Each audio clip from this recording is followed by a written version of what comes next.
میں اس تاریخ کو نہیں مانتا جو معاویہ پہ تنقید کرے، میں اس تاریخ کو مانتا ہوں جو معاویہ کے پیچھے ہاتھ باندھ کے پھرے۔ کتابیں کھول کے بیٹھ جاتے ہو صحابہ پہ تنقید کرنے کے لیے کہ یہ کام کیا انہوں نے غلط اور یہ کام غلط کیا معاویہ نے۔ تین جج کس بنایا؟ تجھے کس نے جج بنایا کہ تو فیصلے کرے کہ صحابہ میں غلطی پہ کون تھا اور حق پر کون تھا؟ تجھے کس نے جج بنایا؟ قرآن بھرا پڑا ہے میرے آقا کی صفات سے، میرے آقا کی تعریفوں سے۔ رب میرے آقا کی تعریفیں کرتا ہے، اولیاء اللہ کی کرتا ہے، شہیدوں کی کرتا ہے، نبیوں کی کرتا ہے۔ قرآن نے انبیاء کے بعد سب سے زیادہ تعریفیں کی ہیں محمد کے یاروں کے لیے۔ کیا بات ہے میرے نبی کے یاروں کی، کیا بات ہے میرے نبی کے یاروں کی۔ صحابہ قرآنی شخصیات ہیں۔ صحابہ کو کہاں دیکھنا ہے؟ زور سے بولو۔ اس کے مقابلے میں اگر تاریخ آتی ہے دیوار پہ مارو، وہ تاریخ قابل قبول نہیں۔ جو تاریخ معاویہ پہ تبرہ کرے، جو تاریخ معاویہ پر تنقید کرے، برا بھلا کہے، نہیں ماننا اس تاریخ کو۔ میں نہیں مانتا، میں نہیں مانتا۔ یہ تو آڈیج کوئی مفتی بیٹھا تھا، لاؤ میرے تے فتویٰ لاؤ، میں تاریخ نہیں مانتا۔ کافر ہو گیا ہوں، تاریخ کا انکار کر کے کافر ہو گیا ہوں، منافق ہو گیا ہوں، فاسق ہو گیا ہوں۔ جرات کرو، میں قرآن کی آیت نہیں مانتا، کرو جرات۔ کیا ہو گیا؟ کافر ہو گیا۔ میں اس تاریخ کو نہیں مانتا جو معاویہ پہ تنقید کرے، میں اس تاریخ کو مانتا ہوں جو معاویہ کے پیچھے ہاتھ باندھ کے پھرے۔ صحابہ کو کتابوں میں نہیں دیکھنا، اقوال رجال میں نہیں دیکھنا، فلاں عالم نے کیا کہا، فلاں محدث نے کیا کہا، فلاں فقیہ، نہیں۔ ہم نے یہ دیکھنا ہے کہ صحابہ کو قرآن میں میرے رب نے کیا کہا۔ کتابیں کھول کے بیٹھ جاتے ہو صحابہ پہ تنقید کرنے کے لیے کہ یہ کام کیا انہوں نے غلط اور یہ کام غلط کیا معاویہ نے۔ تین جج کس بنایا؟ تجھے کس نے جج بنایا کہ تو فیصلے کرے کہ صحابہ میں غلطی پہ کون تھا اور حق پر کون تھا؟ تجھے کس نے جج بنایا؟ میرے آقا نے کہا صحابی کا نجوم، میرے سارے صحابہ ستاروں کی طرح۔ اگر معاویہ ستارہ ہے، ستارہ کبھی کالی بدلیوں کے اندر آ بھی جائے۔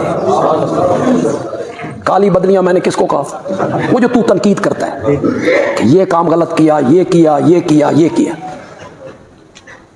ستارہ اگر کبھی کالی بدلیوں کے اندر آ بھی جائے تو مٹی کے تیل سے جلنے والے دیوے کو زیب نہیں دیتا کہ وہ ستاروں کا منہ چڑھانے لگ جائے۔ تو کون ہے؟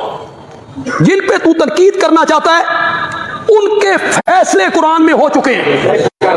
میں کچھ دنوں سے سوشل میڈیا پہ کچھ چیزیں دیکھ رہا ہوں، یہ باعث فخر بھی ہے اور باعث بیان حق بھی ہے کہ وہ لوگ جو ان فضائل سے انکار کرتے تھے آج ہمارے مخالف وہی مولا علی کے فضائل بیان کر رہے ہیں۔ ہم صدیوں سے علی کو مولا کہہ رہے ہیں، یہ آج مولا ماننے کے لیے تیار ہو گئے۔ ہم صدیوں سے کہہ رہے ہیں کہ نبی نے فرمایا انی تارکم فیکم الثقلین، کتاب اللہ و عترت اہل بیتی۔ آج قبلہ طاہر القادری صاحب بھی اس روایت کو بیان کرتے ہیں کہ اے مسلمانوں اگر ہدایت چاہیے بس یہی دونوں دروازے ہیں۔ ہم صدیوں سے کہہ رہے ہیں کہ نبی نے فرمایا انا مدینۃ العلم وعلی بابها، میں شہر علم ہوں، علی اس کا دروازہ ہے۔ انہوں نے حدیث کو بڑھانے کی کوشش کی، فلاں دیوار ہے، فلاں چھت ہے، فلاں منارہ ہے، فلاں کنڈی ہے، لیکن آج خود کہہ رہے ہیں یہ حدیث جھوٹی ہے، نہ کوئی دیوار ہے نہ کوئی چھت ہے، اور دلیل خود ہی بیان کی، کہا نبوت کی بھی بھلا کوئی دیوار ہو سکتی ہے؟ کہ یہ تو گستاخی مصطفیٰ ہے کہ فلاں بنیاد ہے۔ کیا نبوت کی بھی کوئی بنیاد ہوتی ہے؟ کیا نبوت کی بھی کوئی دیوار ہوتی ہے؟ کیا نبوت کو بھی کوئی چھت ہوتی ہے؟ ارے دوسری بات، دیواریں گھروں کو ہوتی ہیں، چھتیں گھروں کو ہوتی ہیں۔ نبی نے کب کہا میں علم کا گھر ہوں؟ فرمایا علم کا شہر ہوں۔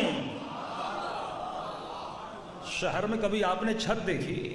کیا شہر میں قلعے ہوتے ہیں جن کی دیواریں ہوتی ہیں؟ نہ چھت ہوتی ہے نہ نثارہ ہوتا ہے۔ شہر کے اگر ہوتے ہیں تو دروازے ہوتے ہیں۔ فرمایا اگر علم چاہیے تو دروازہ علی ابن ابی طالب ہے، اگر فضیلت چاہیے تو دروازہ علی ابن ابی طالب ہے، اگر ہدایت چاہیے تو دروازہ علی ابن ابی طالب ہے۔ آج میرے پاس میسج آیا، بڑا خوشی کا مقام ہے، آج بڑی کوشش کی جا رہی ہے ایک شخص کے مقام کو بچانے کی.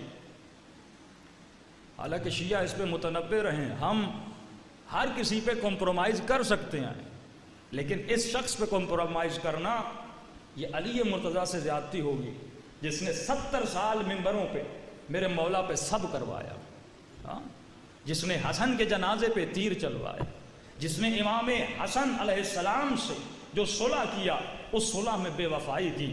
آج میں نے آرٹیکل پڑھا انہی قبلہ طاہر القادری صاحب کا، جنہوں نے بہت لمبا آرٹیکل لکھا، اس کو چھپوا کر ہر شیعہ اپنے گھر میں رکھے، اور جہاں جہاں پر اس کے فضائل پڑھے جاتے ہیں یہی جملہ مولا علی نے مسجد کوفہ میں آ کر کہا. مولا کی آنکھوں سے آنسو بہنے لگے. امام نے فرمایا علی پہ سب سے بڑا ظلم یہ ہے کہ مجھے اتنا گرایا کہ فلاں کے ساتھ کھڑا کر دیا.